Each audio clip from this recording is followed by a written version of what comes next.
До рано утрово во судот во Кочани траело одлучувањето, пошто во 4 часот наутро судијата на претходна постапка му определил притвор на Александар Нацев, нов осомничен во истрагата за пожарот во Пулс, и тоа не како официјален, туку како реален собственик на агенцијата за обезбедување Рубикон. Судот сметал дека се исполнети две причини за Нацев да добие притвор. Постојала опасност дека се крие ако не може да се утврди неговиот идентитет или ако постојат други околности што укажуваат на опасност од бегство. Постои основан страв дека ќе ги сокрие, фалсификува или уништи трагите на кривичното дело, или ако особени околности укажуваат дека ќе ја попречува кривичната постапка со влијание врз сведоците, вештаците, соучесниците или прекривачите.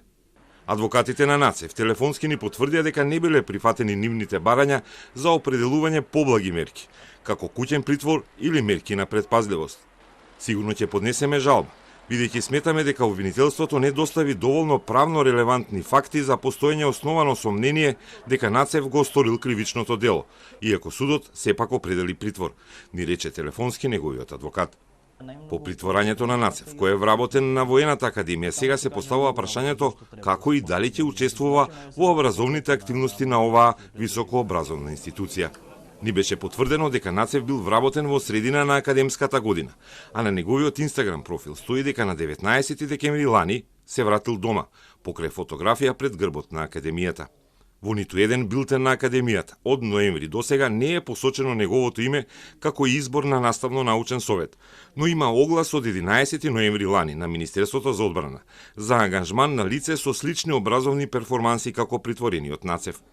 Од одбраната и од академијата не ни беше одговорено на прашањата поврзани со случајот до монтирањето на прилогот.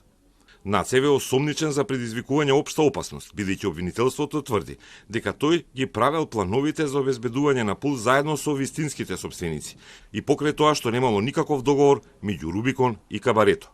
По ланската промена на власта, Рубикон почна да реди тендери за обезбедување изделки во Скопје, Кочани и Прилеп.